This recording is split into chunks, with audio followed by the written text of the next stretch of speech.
2026 சட்டமன்ற தேர்தலை முன்னிட்டு அதிமுக சார்பில் அறிவிக்கப்பட்ட வாக்குறுதிகள் குறித்து மக்கள் தெரிவித்த கருத்துக்களை மக்கள் பார்வை பகுதியில் பார்க்கலாம்.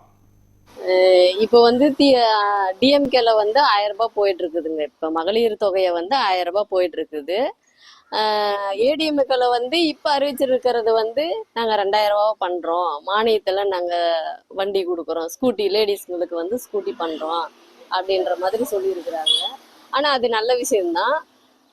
செய்வாங்களா செய்ய மாட்டாங்களான்றது மக்களுடைய கருத்து கணிப்பு என்னன்றது, இந்த ஆட்சி வந்தா பண்ணுமா அப்படின்றது ஒரு அச்சமாவும் இருக்குது, பண்ணுவாங்கன்றது ஒரு நம்பிக்கையும் இருக்குது. அது பண்றதும் பண்ணாததும் அவங்க ஆட்சிக்கு வந்தாதான் எதை ஒண்ணுமே மக்களால யூகிக்க முடியும். ஆனா இப்போ இருக்கிற சில பேர் பண்ணுவாங்க, சில பேர் பண்ண மாட்டாங்க. அது அவங்க ஆட்சிக்கு வந்த பிறகுதான் எது ஒண்ணுமே தெரியும். சார், ஏற்கனவே தமிழ்நாட்டில் 32 ஒரு டிபார்ட்மெண்ட்ல இபி மட்டும்தான் சார் லோனஸ்ல போயிட்டு இருந்தது. லாஸ்ன்னு சொன்னாங்க. அது இலவசம் மின்சாரம் கொடுத்ததுனாலையும் சில ஃபேக்டரிகளுக்கு அரசியல்வாதிகள் கையகப்படுத்தியதாலையும். ஆனால் இன்று மோசமாக போயிட்டு போக்குவரத்து துறை. போக்குவரத்து துறைக்கு இன்சூரன்ஸ் பண்றதுக்கோ அந்த உதிர்பாகங்கள் வாங்குவதோ அவர்களுக்கு செட்டில்மெண்ட் தருவது கூட நிராகரிக்கப்படுகின்றது. துன்பத்தில் வாழ்கின்றனர். இலவச பயணம் என்பது எரிபொருள்,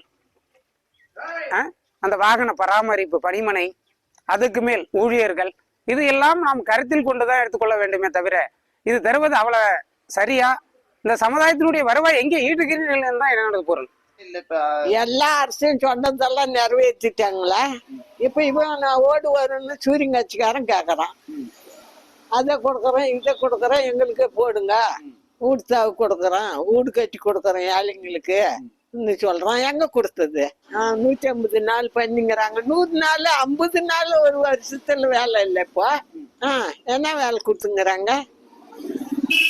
இது வரைக்கும் நான் எங்க அட்டைங்கள 50 நாள் செய்யல. இந்த வருஷம் என்ன வேலை செஞ்சுட்டு? எடப்பாடி பழனிசாமி ஆட்சிக்கு வந்தா 150 நாள் கொடுக்கறான்றாரு.